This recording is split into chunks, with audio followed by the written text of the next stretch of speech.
Welcome to BRK news. So జనరల్గా అందరికీ doubt ఉంటుంది, అసలు మనిషి మరణం తర్వాత ఏం జరుగుతుంది, ఆత్మ ఎక్కడికి వెళ్తుంది అని. సో మనం వింటూ ఉంటాం ఏంటంటే మనిషి మరణం తర్వాత ఆత్మ అక్కడక్కడే తిరుగుతూ ఉంటుంది, ఒక 11 days వరకు కూడా అది ఆ పరిసరాల్లోనే ఉంటుందని. దీనిలో వాస్తవం ఎంత? అసలు మనిషి మరణం తర్వాత ఆత్మ ఎక్కడికి వెళ్తుంది, మనిషి మరణం గురించిన మనకు తెలియని విషయాలు ఏంటి, వివరాలు తెలుసుకుందాం. ఈరోజు మనతో పాటు ఉన్నారు ప్రముఖ యోగా అండ్ స్పిరిచువల్ గురు అరుణాదేవి గారు. మేడం నమస్తే అండి. నమస్తే అమ్మా. మనిషి మరణం తర్వాత అది జరుగుతుంది, ఇది జరుగుతుంది, పెద్ద పెద్ద సైంటిస్టులు కూడా చెప్పారు. అంటే ఆత్మ అక్కడే ఉంటుంది, ఆత్మ వెళ్ళేది కూడా క్యాప్చర్ చేశారని కూడా చెప్తూ ఉంటారు. అంతేకాదు మనిషి మరణించే ముందు కొన్ని రకాల సంకేతాలు కూడా తెలుస్తాయని. అసలు ఓవరాల్గా అంటే అసలు ఏముంటుంది అంట మిస్టరీ అంటే అసలు మరణం గురించి? మరణం తర్వాత ఏం జరుగుతుంది అనేది ఇంతవరకు సరిగ్గా ఎవరు చెప్పలేకపోయారు. అంటే ఇన్ని ప్రపంచ దేశాల్లో ఇన్ని సంవత్సరాల నుంచి మనకి రీసెర్చ్, దీని మీద ఒక రీసెర్చ్ కూడా ఇంకా నడుస్తుంది.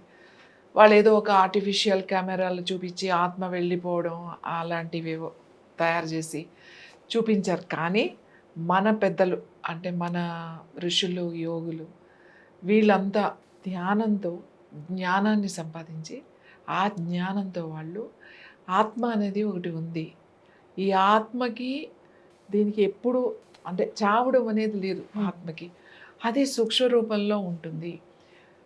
ఈ ఆత్మ ఎక్కడ ఉంటుంది, ఆత్మ ఉంది అని చెప్తున్నాం, ఆత్మని చూడాలి అని అంటే అది సూక్ష్మ రూపంలో ఉంది, మనకు కనపడదు. ఇప్పుడు కరెంటు మీకు కనబడుతుంది, ఇక్కడ కనబడుతుంది, కరెంటు ఉంది అని మనం ఎలా చెప్తున్నాం? మీరు లైట్ వేశారు కాబట్టి, లేకపోతే ఫ్యాన్ వేశారు, ఫ్యాన్ తిరుగుతుంది, కరెంట్ ఉంది. లైట్ వేశారు, వెలిగింది కాబట్టి కరెంట్ ఉంది. నాకు ఆ కరెంటుని చూపించు అంటే ఎలా చూపిస్తారు? మీరు అది అనుభవించగలుగుతారు, అంటే మీరు ఫీల్ అవ్వగలుగుతారు, కానీ కళ్ళతో చూడలేదు. అవును, ఎందుకంటే అది ఎలా ఉంటుంది, అది ఒక సూక్ష్మ రూపంలో ఉంటుంది, అది దాని పవర్, అది ఒక శక్తే కదా. ఇప్పుడు నాకు చూపించు, శక్తిని అయితే నాకు చూపించు అంటే నువ్వు ఎలా చూపిస్తావు? లైట్ చూపిస్తావు, అదిగో లైట్ వెలిగింది. లైట్ ఎలా వెలిగిందంటే ఒక పవర్ వచ్చింది, మనకి పవర్తోనే వెలిగింది, దానికి ఒక విద్యుత్ శక్తి అని అన్నాము కాబట్టి మనం చూస్తున్నాం. కాదు నాకు అసలు ఆ శక్తి చూపించు, ఆ విద్యుత్ శక్తి చూపించు అని అంటే ఎలా చూపిస్తావు? చూపించలేవు. అనుభవిస్తావా నువ్వు? అనుభవించు, పట్టుకో దాన్ని, కరెంట్ షాక్ కొడుతుంది దానికి. అక్కడ ఏం లేదు, ఒక వైర్ చూపించాం, వైర్లో ఏముంది? ఏం లేదు కదా. సో కానీ దాంట్లో ఎనర్జీ ఉంది, కానీ కళ్ళకి కనబడుతుంది. అది కళ్ళకి కనబడాలి అంటే నువ్వు దాన్ని పట్టుకోవాలి, పట్టుకుంటే నీకు కొడుతుంది. అమ్మో ఇందులో చాలా పవర్ ఉంది, కొడితే అక్కడ పడ్డాము, ఒకసారి కాలిపోతాం, ఒకసారి ఇంకా ఎక్కువ ఉంటే చనిపోతారు, ప్రాణం కూడా పోతుంది. ఆత్మ ఎలా ఉంటుంది అంటే ప్రాణంలో ఉంటుంది, శ్వాసలో ఉంటుంది. మీ ఆత్మ ఎక్కడుంది? మీ ఆత్మ ఎక్కడుంది అంటే మన బాడీలో సీట్ ఆఫ్ సోల్ అంటాం ఆత్మది. ఇక్కడ కూర్చుని ఉంటుందట ఆత్మ. ఎక్కడ? ఆజ్ఞాచక్రంలో ఉంటుంది. అంటే ఆజ్ఞాచక్రం అంటే ఇక్కడ ఫోకస్ చేయండి అంటాం, ఐబ్రోస్ పైన సెంటర్ పాయింట్. దాని లోపల అంటే దాన్ని తిన్నగా వెళ్తే ఇది శిరస్సు కదా, తల కదా, ఈ లోపల మధ్యలో ఉంటుంది ఆత్మ. ప్రాణం ఎక్కడుంది? ప్రాణం అసలు ఎక్కడ పుడుతుంది? ప్రాణం బయట నుంచి పుట్టట్లేదు మనకి. ప్రాణం అనేది మన లోపల ఉంది కదా, బయట నుంచి వచ్చే శక్తి వల్ల లోపల ప్రాణం పుడుతుంది. బయట నుంచి శక్తి ఎలా వస్తుంది? శ్వాస ద్వారా వస్తుంది. అది మనకు తెలియకుండానే తీసుకుంటాం, వదులుతాం. ఈ శ్వాస ఎక్కడ వెళ్తుంది? మన లోపల ఉన్న మెడుల్లా ఆబ్లాంగేటా అంటే హైపోథాలమస్కి వెళ్తుంది, అక్కడ ప్రాణం పుడుతుంది. భగవంతుడు ఎక్కడ ఉంటాడు? సరే, ఆత్మ సీట్ ఆఫ్ సోల్ ఆజ్ఞాచక్ర అంటున్నాం. ఆజ్ఞాచక్ర అనేది ఏం చెప్తున్నావు? Pineal gland. పీనియల్ గ్లాండ్కి ఎంత ఉంటుంది? అది ఒక చిన్న గింజలాగా ఉంటుంది. ఇదంతా సైన్స్. ఊరికి మన వాళ్ళు ఇలా జాతకాలు అలా వేసి చేయలేదు. This are all calculations. వాళ్ళంతా చూసారు, అవి రీసెర్చ్ మీదే మనకి ఇదంతా వచ్చింది. ఊరికి చాదస్తంగా చెప్పడం కాదు. ఆజ్ఞాచక్రం మీద కూర్చుంటే ఏమవుతుంది? అక్కడే నీ ఆత్మ ఉంది. ఆ పీనియల్ గ్లాండ్ ఎంత ఉంటుంది? ఒక ధాన్యం గింజ ఉంటుంది చూడండి, అంత ఉంటుంది. అది ఒక చిన్న ఇలా క్లస్టర్ యాప్లో మన ఉంటుంది కదా, బొడుపుల కింద చిన్నది ఉంటుంది. దానికి నీ ఫ్యూచర్ తెలుసు, దానికి మీ ఫాస్ట్ కూడా తెలుసు. దానికి తెలుసు, నీకు తెలియదు. ఆత్మకి మరణం లేదు, ఆత్మ లోపల ఉంది. ఎప్పటి వరకు ఉంటుంది? నీ ప్రాణం ఉన్నంత వరకు ఉంటుంది. ప్రాణం పోయిందనుకోండి, ఆత్మ వెళ్ళిపోతుంది బయటికి. ప్రాణం ఎక్కడుంది? బయట నుంచి వచ్చిన విశ్వశక్తితో మనకి ప్రకృతి నుంచి వచ్చిన శక్తితో లోపల ప్రాణం పుడుతుంది. ఈ ప్రాణం ఇలా వెళ్తూనే ఉంటుంది. మీకు ఇంకా చెప్తాను, ప్రాణ అపాన అని ఉంది. అపాన అంటే మనం సైంటిఫిక్గా చెప్పాలంటే అది ఎలిమినేషన్, ఒక వాయువు. మనం లోపల ఉన్న వేస్టేజ్ అంతా కూడా ఆ అపాన వాయువు వల్ల బయటికి వెళ్ళిపోతాయి. ప్రాణం అంటే మనకి లంగ్స్ నుంచి హార్ట్ నుంచి మొత్తం మనం తిన్న ఆహారం, అలాగే మన బాడీలో సర్క్యులేషన్, ఆక్సిజన్ని మన తిన్న ఆహారంలో ఉండే ఆ న్యూట్రిషన్ ఫుడ్ని మన శ్వాస ద్వారా మొత్తం అన్ని పార్ట్స్కి అన్నీ వెళ్తాయి. ఇప్పుడు మనం ఇది తింటే మినరల్స్ వస్తాయి, ఇది తింటే ప్రోటీన్ వస్తుంది, ఇది తింటే కాల్షియం వస్తుంది అని మనం ఇన్ని చెప్తున్నాం కదా. ఇవన్నీ ఎలా వస్తున్నాయి బాడీకి? ఇప్పుడు నాకు బోన్స్ ఉన్నాయి లోపల. ఈ ప్రాణం అంటే ఈ శ్వాసతో పాటుగా బయటికి లోపలికి ఆ బ్లడ్లో ఏం కలుస్తుంది? న్యూట్రిషన్ నుంచి వచ్చిన రసం కలుస్తుంది కదా, అది వెళ్తుంది అన్నమాట. అలా అన్నిటికీ సప్లై చేస్తూ ఉంటుంది. బోన్స్ దగ్గరికి రాగానే బోన్స్ ఏం చేస్తుంది? నాకు మినరల్స్ కావాలి, మినరల్స్ తీసుకుంటుంది. అంతేగాని అది ప్రోటీన్ తీసుకుంటుంది. అందులో ప్రోటీన్ ఉంది, ఆ రసంలో మినరల్స్ ఉన్నాయి, అన్నీ ఉన్నాయి, కార్బ్స్ ఉన్నాయి, మీకు విటమిన్ ఏ ఉంది, అన్నీ ఉన్నాయి. కానీ ఏ అవయవం ఏది కావాలో అది తీసుకుంటుంది. ఇదంతా ఎలా బాడీకి అందుతుంది? ప్రాణం ద్వారానే అందుతుంది.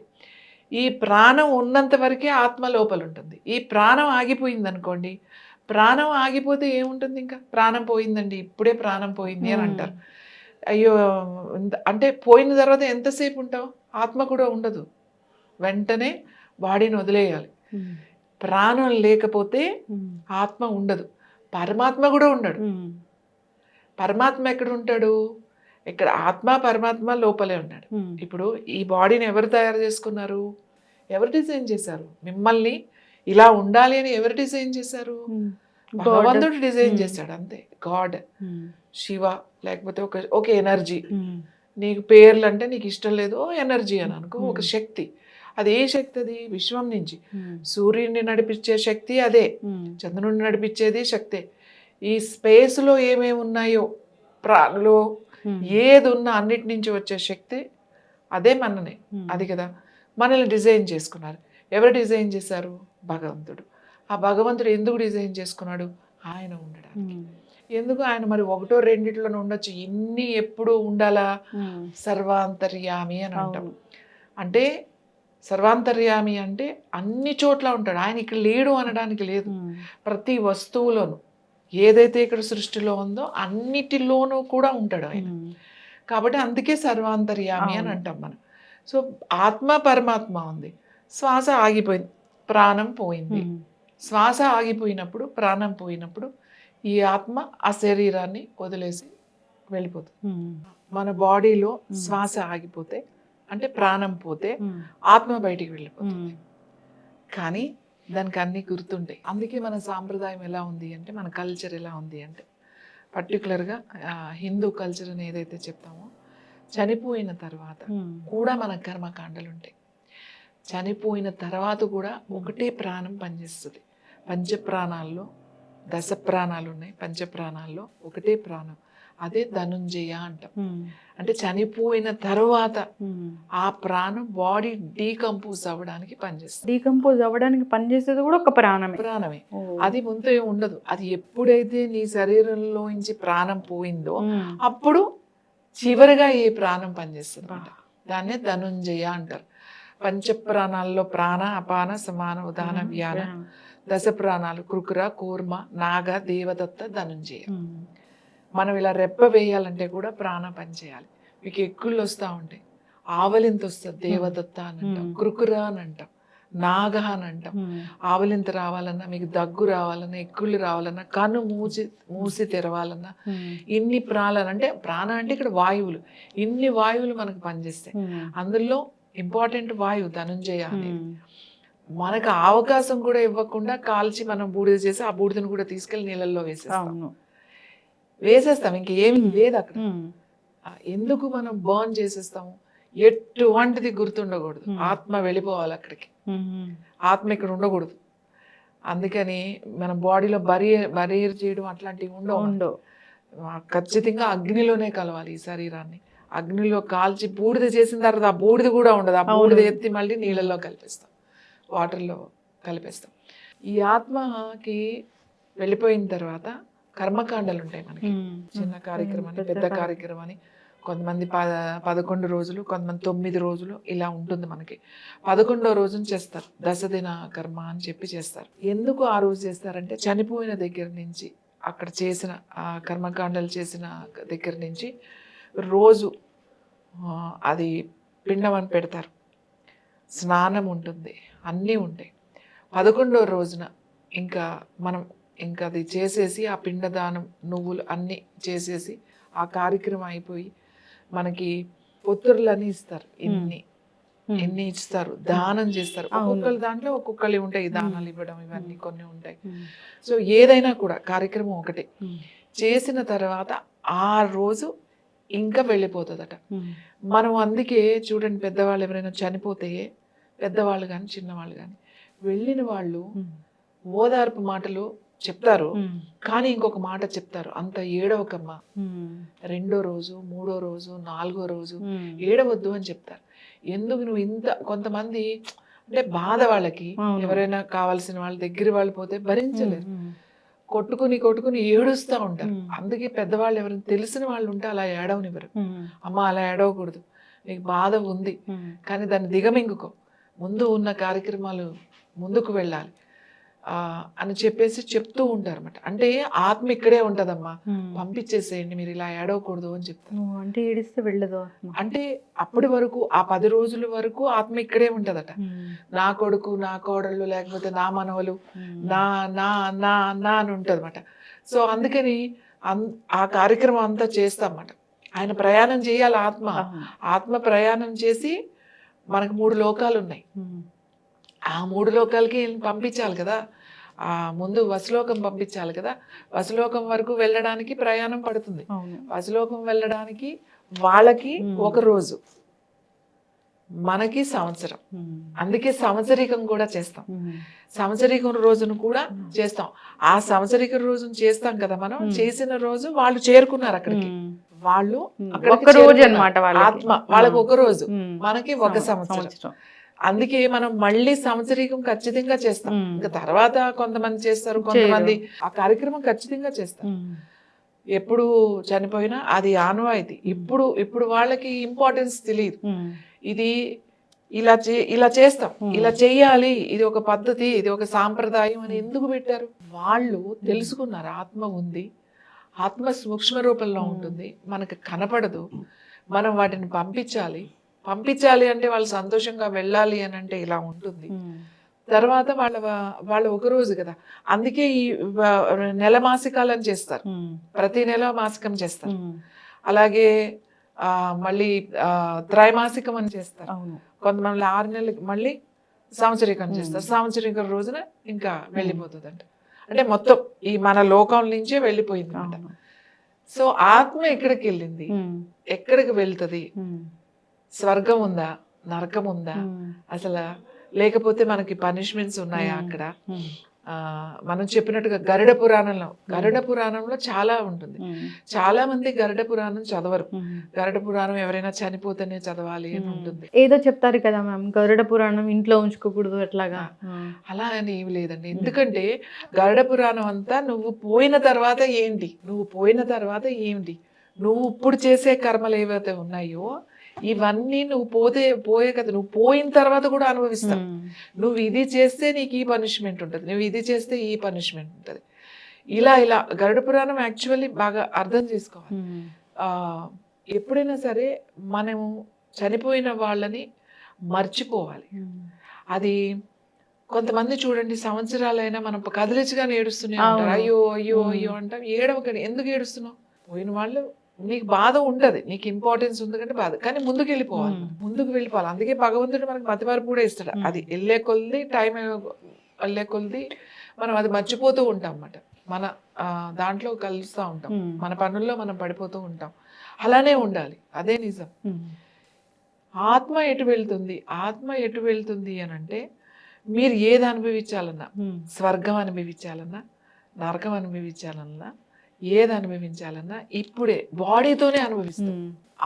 ఆత్మ సూక్ష్మ రూపంలో ఏమి అనుభవించలేదు. నీ శరీరం ఉన్నప్పుడే మళ్ళీ ఆత్మ ఒకవేళ మళ్ళీ నేను ఇప్పుడు అంతా అనుభవించాలి అనుకుంటే మళ్ళీ ఇంకొక రూపంలో రావాల్సిందే, మళ్ళీ శరీరం రూపంలోనే రావాల్సిందే, అనుభవించాల్సిందే. ఈ అనుభవం అనేది రావాలి అంటే శరీరం కావాలి. ఈ శరీరంతో మాత్రమే అనుభవిస్తాం. అర్థమవుతుందా మీకు? అందుకని శరీరం ఇంపార్టెంట్. చనిపోయిన తర్వాత ఎక్కడికి వెళ్తాము అనేది చాలా మంది ప్రయత్నాలు చేశారు, కానీ చనిపోయిన తర్వాత వాళ్ళు ఎక్కడికి వెళ్ళారు మనకేం తెలుసు? అలా చనిపోయి ఆ సగం దూరం వెళ్ళి మళ్ళీ నేను వెనక్కొస్తా అని చాలా మందితో మాట్లాడినప్పుడు కొంతమంది హార్ట్ ఫెయిల్యూర్ అయ్యి అమ్మ బతికాడు ఎలానో మళ్ళీ ఆ షాక్స్ ఇచ్చినప్పుడు బతుకుతారు. అసలు అయిపోయిందని ట్రై చేస్తా ఉన్నప్పుడు మళ్ళీ టక్ మని వచ్చి ఇది చేస్తారు, ఆ ఎలక్ట్రిక్. మొన్నైతే రీసెంట్ గా చనిపోయారని బాడీ తీసుకెళ్తుంటే ఏదో ఒక స్పీడ్ బ్రేకర్ రావడం వల్ల మళ్ళీ మనిషి ప్రాణం వచ్చిందంట. అంటే దాంతో అందుకే డాక్టర్స్ పూర్తి వరకు ట్రై చేస్తానే ఉంటారు. అంత టైం తీసుకుంటారు. వాళ్ళు ఏం తొందరగా చనిపోయాడని పలుసు అట్లా చెప్పరు. టైం చూసుకుని వాళ్ళ ప్రయత్నం వాళ్ళు చేసి ఇంక రెస్పాండ్ కావట్లేదు అనే దాని మీద చెప్తారు. చనిపోయిన తర్వాత నీ ఆత్మ ఏదైతే ఉందో అది మళ్ళీ నీ బాడీని వెతుక్కుంటూ వెళ్ళిందా, లేదా స్వర్గానికి వెళ్ళిందా? స్వర్గంలో కూడా స్వర్గం అనేది ఉంది. స్వర్గంలో ఎవరైతే ఇక్కడ మంచి కార్యక్రమాలు అంటే మంచి పనులు, అందరికి ఉపయోగపడే పనులు చేసి నువ్వేమిటో నువ్వు తెలుసుకుని, ఈ శరీరం ఏంటి, అసలు నువ్వు ఎందుకు పుట్టావు, నీకు ఏంటి, నీకు ముక్తి రావాలి, మోక్షం రావాలి అని అంటారు. మోక్షం అంటే నాకు చనిపోయిన తర్వాత స్వర్గంలోకి వెళ్ళడం కాదు. నువ్వు బతికున్నప్పుడే నువ్వు మంచి పనులు చేసి 10 మందికి నీకు నువ్వు ఉపయోగపడుతూ 10 మందికి నువ్వు ఉపయోగపడుతూ నువ్వు ఉండే జీవితం ఏదైతే ఉంటుందో అది ఎంత బతికావు అనేది కాదు. అలాంటి జీవితం ఉన్నవాడికే మోక్షం వస్తుంది. అవును, వెళ్ళి మనం ఎందులోనో మునిగితేనో, లేకపోతే ఓ పెద్ద యజ్ఞం చేసేస్తేనో, ఒక యాగాలు చేసేస్తేనో మోక్షాలు రావు. గుళ్ళు చుట్టూ తిరగడం వల్ల మోక్షం రాదు. నువ్వు సాధన చెయ్యాలి, నువ్వు క్రమశిక్షణతో ఉండాలి, యమనియమాలు ఉండాలి, ఇవన్నీ ఉండాలి. నీ క్రమశిక్షణతో ఉండాలి. నువ్వు ఏం చేస్తున్నావు నీకు తెలియాలి. నువ్వు ఏ పనైనా సెలెక్ట్ చేసుకో, ఆ పనిలో నువ్వు నిజాయితీగా పనిచేయి. ఆ పని నీకు ఉపయోగపడాలి, 10 మందికి ఉపయోగపడాలి.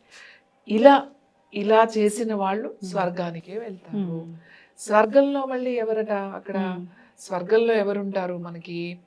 మనల్ని చూసుకుంటే ఎవరుంటారంట? ప్రాణ అపానాలు ఉంటాయంట అక్కడ కూడా. ఈ ప్రాణ అపానాలు ఇప్పుడు ఉన్నాయి మనకి లోపల. అక్కడ కూడా నువ్వు వెళ్ళినప్పుడు కూడా వాళ్ళ వైద్యులట అక్కడ. స్వర్గంలో ఎవరంట వైద్యులు? అంటే వైద్యులు మీన్స్ మిమ్మల్ని కాపాడేవాళ్ళు. ప్రాణ అపాన అశ్విని దేవతలు అంటాం కదా. అశ్విని అంటే కూడా వాళ్ళు మనల్ని కాపాడుతారు, మనల్ని చూసుకుంటారు. స్వర్గంలో కాపాడేవాళ్ళు ప్రాణాపానాలే. ఇక్కడ శరీరంతో ఉన్నప్పుడు కాపాడేవాళ్ళు కూడా నిన్ను ప్రాణాపానాలే. అందుకే వీటిని నువ్వు సాధన చేసి నువ్వు తెలుసుకోవాలి.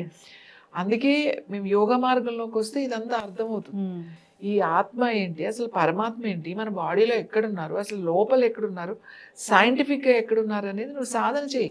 వాళ్ళు ఆల్రెడీ చెప్పేశారు కదా, నువ్వు దాన్ని అనుభవంలోకి తీసుకురావాలి. అంతేగాని ఇప్పుడు నేను నా ఆత్మను చూశాను, ఆ చెట్టు మీద చూశాను, దెయ్యంలాగా ఇటు తిరుగుతుంది, ఇవి కాదు. ఆ ఆత్మలు ఉంటాయా అంటే సూక్ష్మ రూపంలో ఇలా తిరుగుతూనే ఉంటాయి.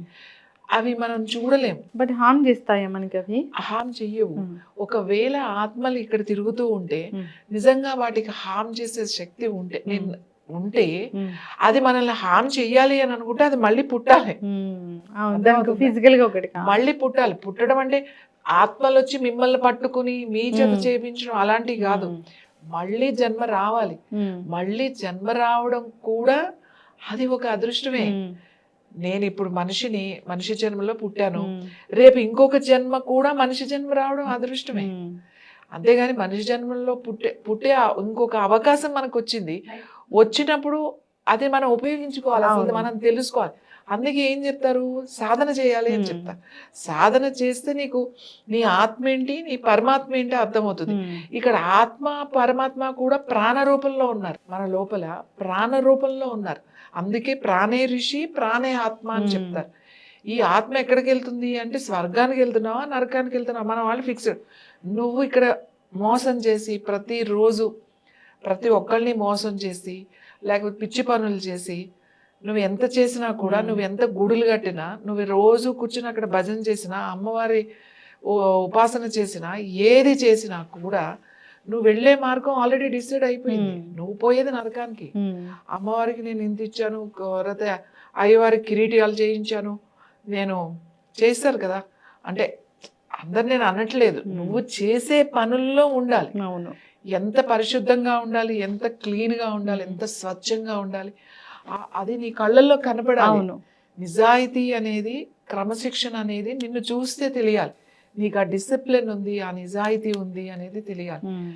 మనం ఏదో ఇప్పుడు ఇలా వెళ్ళిపోతూ ఉన్నాము, ఇప్పుడు ఏదో బతకడానికి మనము ప్రయత్నం చేస్తున్నాం. కానీ మన సాంప్రదాయం, మన కల్చర్ ఏం చెప్తుంది మనకి? నీకు పోయిన తర్వాత కూడా నీకు ఉంది ఇంకోటి. నువ్వు ఇక్కడ తప్పించుకుని వెళ్ళిపోతున్నావేమో, కానీ అక్కడ తప్పించుకోలేవు. ఇక్కడే సరిగ్గా ఉండాలి. ఇది నిజం, ఇదేం అబద్ధం కాదు. అది ఒక ఎనర్జీ అది.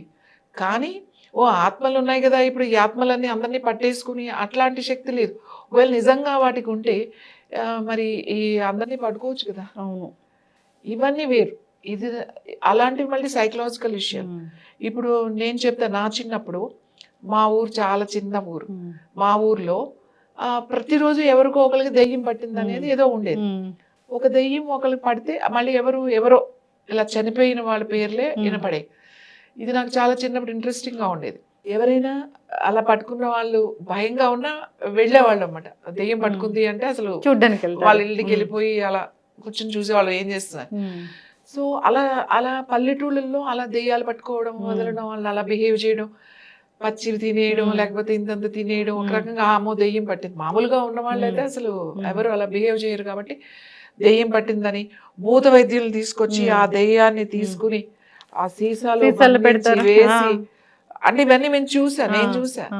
మా చిన్నప్పుడు అంటే నాయిజ్లో మా ఊర్లో ఉన్న వాళ్ళందరూ కూడా చూసారు. అలా పట్టుకొచ్చి దాంట్లో పెడుతుంటే అందులో ఏదో ఇలా కదులుతుంది. ఆ సీసాలు ఎక్కడో సముద్రం దగ్గర తీసి కప్ప, అంటే ఇవన్నీ మేము చూసాం. కానీ ఇది అంతా నిజం కాదు, ఈ ఆత్మలు పట్టుకోవడం. మరి ఇప్పుడు ఎందుకు పల్లెటూరులో దెయ్యాలు లేవు? ఇప్పుడు లేవు, మా ఊర్లో లేవు. ఈ దెయ్యాలు కూడా మా ఊర్లో లేదు. ఎందుకంటే ఆ దెయ్యాల ప్లేస్ లో టీవీలు వచ్చినాయి కాబట్టి. సో అందరూ బిజీగా ఉన్నారు. ఇవాళ ఇంకా చాలా నాలెడ్జ్, అంటే చాలా ఎడ్యుకేటెడ్ అయ్యారు.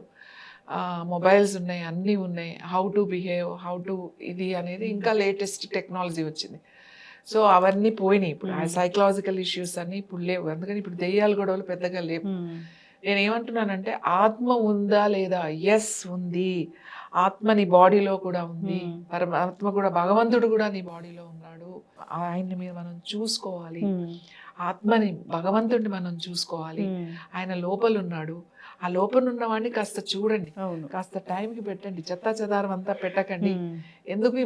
ఎందుకు చెప్తాము అని అంటే ఎస్ ఉన్నారు కాబట్టి. ఎంత కరెక్ట్గా చెప్పారు.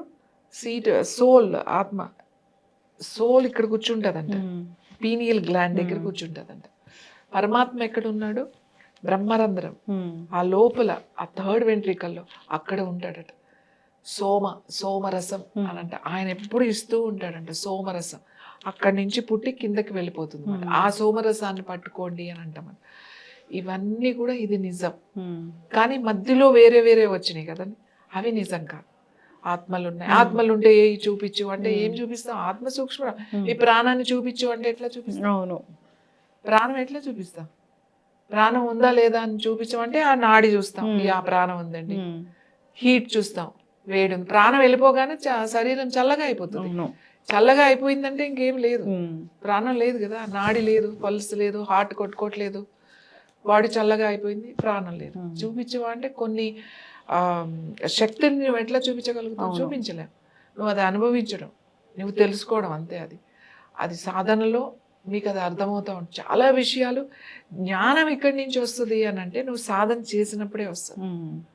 నువ్వు నీకు తెలుసుకోవడానికి ఇది మంచి అవకాశం. ఆ అవకాశాన్ని నువ్వు పోగొట్టుకోకూడదు. నువ్వు తెలుసుకుంటుంటే నువ్వు చేసే పనుల్లో ఇప్పుడు నువ్వు ఎలా ఉంటే నీ చుట్టూ వాళ్ళు అలానే ఉంటారు. నువ్వు ఎలా ఉన్నావో అలాంటి వాళ్ళనే సెలెక్ట్ చేసుకుంటావు. మనకు లేకపోతే నచ్చరు కదా. అవును, మనకు ఎవరైనా ఆపోజిట్ గా ఉంటే ఎప్పుడైనా నచ్చరు. చాలా భజన చేస్తారు, వాళ్ళే నచ్చుతారు. కాబట్టి అందుకే మన ఆలోచనలు చాలా ఇంపార్టెంట్. ఆత్మ ఉందా అంటే ఆత్మ ఉంది. ఆత్మ ఉంది, నీ లోపల పరమాత్మ ఉంది తెలుసుకోవడమే ఈ యోగ మార్గం ద్వారా వెళ్తే నీకు ఆత్మ ఏంటి, పరమాత్మ ఏంటి, అసలు భగవంతుడు ఎవరు, భగవంతుడు నువ్వు ఎలా చూడాలి, ఆ చూడాలి అంటే నువ్వు ఏం చేయాలి. భగవంతుడు కూడా లోపల ప్రాణ రూపంలోనే ఉన్నాడు భగవంతుడు కూడా. అందుకనే ప్రాణే ఋషి, ప్రాణే శివ, ప్రాణే పరమాత్మ అని అన్నారు. ఎస్, ఖచ్చితంగా మ్యామ్, చాలా చక్కగా చెప్పారు ఆత్మ జర్నీ గురించి. అయితే పునర్జన్మ అంటే మళ్ళీ అదే ఇంట్లో పుడతారా? అది చాలా కష్టమైన విషయం. అదే ఇంట్లో పుట్టడం అనేది చాలా కష్టం. ఇప్పుడు ఒక విషయం చెప్తా నేను. ఇప్పుడు మన ఇంట్లో ఎవరో పోయారు, ఆడవాళ్ళు కానీ మగవాళ్ళు కానీ పోయారు. పోయిన తర్వాత ఒక సంవత్సరం తర్వాత 1 year తర్వాత వాళ్ళకి ప్రెగ్నెన్సీ వచ్చింది. కూతురికో కోడలికో ఎవరికో ప్రెగ్నెన్సీ వచ్చింది. మా అమ్మ పుట్టిందండి, మా నాన్న పుట్టాడు అని మనం అనుకోవడానికి లేదు, అనకూడదు కూడా. అర్థమవుతుందా మీకు? ఇక్కడ పోయిన తర్వాత ఈ 10 రోజులు ఉంది కదా, 11 రోజులు ఈ మన దశదిన కర్మలను చేస్తాం కదా 10 రోజులు. ఆ టైంలో ఒకవేళ కన్సీవ్ అయ్యి ఆ టైంలో కన్సీవ్ అయిన వాళ్ళకి పుడతారు చూడండి, వాళ్ళ డిట్టో వాళ్ళ పోలుగులు వాళ్ళ మాటలు అంత మా అమ్మలని, అంత మా నాన్నలని, మా తాతలాగానే ఎక్కడ వాళ్ళు అంటే వాళ్ళు ప్రతి దాంట్లో కూడా మనకి వాళ్ళు కనబడుతూ ఉంటారు. పోలికలు రావడం వేరు, అవి జీన్స్ వస్తాయి. కానీ ఇలా మీరు అన్నారు కదా మన ఇంట్లో పుడతారా అని చెప్పేసి, ఒకవేళ ఆ టైంలో, ఇప్పుడు ఆ టైంలో మనకి కూతురో కొడుకులో కోడలో పెళ్ళిళ్ళు అవ్వాలి కదా వాళ్ళకి. ఆ టైంలో వాళ్ళు పెళ్ళిళ్ళు అయ్యి ఉండాలి. ఆ టైంలో వాళ్ళకి ఇది ఉంటేనే కదా ఇది జరిగేది, లేకపోతే ఎలా జరుగుతుంది? జరగదు. ఒకవేళ అలాంటి అవకాశం ఉంటే ఖచ్చితంగా అలాంటి కోరిక పోయిన వాళ్ళకి కూడా ఉంటాయి. ఓకే, పోయిన వాళ్ళకి ఆ కోరిక ఉంటాయి, వాళ్ళకి ఉండాలి. అవును, వాళ్ళకి ఉంటే వాళ్ళకి ఇప్పుడు అంటారు నేను చచ్చిడి కనపడి పుడతానయ్యా అని అంటారు. పుట్టాలని కూడా ఉంటది వాళ్ళకి, నేను పోయిన తర్వాత కూడా నేను పుట్టాలి. ఆ పుట్టాలి అని అనుకున్నప్పుడు మనకు ఆ ఇంట్లో ఉండాలి కదా. అవును, ఆల్రెడీ పెళ్లిళ్ళు అయిపోయి వాళ్ళ పిల్లలు పుట్టే అయిపోతే వాళ్ళకి ఎలా పుడతారు? అవును, వాళ్ళకి 40 సంవత్సరాలు 50 సంవత్సరాలు వస్తే ఎట్లా పుడతారు? వాళ్ళకి ఆ టైంలో ఆ యంగ్ కపుల్ ఉండాలి కదా, ఉంటే అవకాశం ఉంటుంది. అది అందరికీ ఉండదు. ఇది అదే నాకు ఆలోచిస్తే అర్థమవుతుంది ఎట్లా పుడతారు. మనం అనుకుంటాం ఆ పోలికలు వచ్చినప్పుడు, ఆ జీన్స్ లో వచ్చినప్పుడు అమ్మ అంత మా నాన్నే, అంత మా అమ్మే అని అనుకుంటాం. ఆ పోలికలు వచ్చినాయి, వాళ్ళు పుట్టడం కాదు అక్కడ, వాళ్ళ పోలికలు వచ్చినాయి, అవి జీన్స్ లో వచ్చినాయి. కానీ ఇక్కడ ఇది వేరు. మీరు అడిగిన ప్రశ్నకి ఆ పుడతారా అంటే పుట్టాలనే కోరిక వాళ్ళకి ఉన్నప్పుడు ఖచ్చితంగా వాళ్ళకి ఒక ప్లేస్ మరి వాళ్ళు వెతుక్కుంటారు కదా, వాళ్ళ ఇంట్లోనే అవకాశం ఉన్నప్పుడు, వాళ్ళకంత కోరిక ఉన్నప్పుడు ఖచ్చితంగా అది జరుగుతుంది. అవును. అయితే మ్యామ్ నాకు ఒకటి తెలిసి ఏంటంటే తాతగారికి ఇక్కడ చెవులు కుట్టించి ఉంటారు, నెక్స్ట్ జనరేషన్లో వచ్చిన ఆ బేబీకి అక్కడే మళ్ళీ ఆ చెవు దగ్గర హోల్స్తోని పుడతారు. అంటే అది అందరూ అనుకున్నారు అప్పుడు వాళ్ళే పుట్టారు అని, అట్లా కూడా ఉంటుందా? అలా కూడా అది చాలా రేర్, అంటే ఇంకా చాలా చాలా రేర్. దానికి మళ్ళీ మనం చాలా డీప్ డిస్కషన్కి వెళ్ళాలి. అంటే తెలియని విషయాలు, ఆధ్యాత్మికంగా చాలా మందికి చాలా విషయాలు తెలియవు. అంటే అసలు మన జీవన విధానం ఎలా ఉండాలి, అసలు మనం ఎలా జీవించాలి, సత్కర్మలు చేస్తే మనం ఎలా సత్కర్మలే ఎందుకు చేయాలి, దుష్టకర్మలు చేయడం వల్ల మనకు వచ్చే కష్టాలు ఏంటి, అది నెక్స్ట్ జనరేషన్ మీద ఇంపాక్ట్ ఎలా చూపిస్తుంది, అసలు మనిషి జన్మ యొక్క రహస్యం ఏంటి, ఇలాంటివన్నీ మనం కంటిన్యూ చేద్దాం మ్యామ్ సిరీస్. చాలా చక్కటి ఇన్ఫర్మేషన్ మ్యామ్, ధన్యవాదాలు.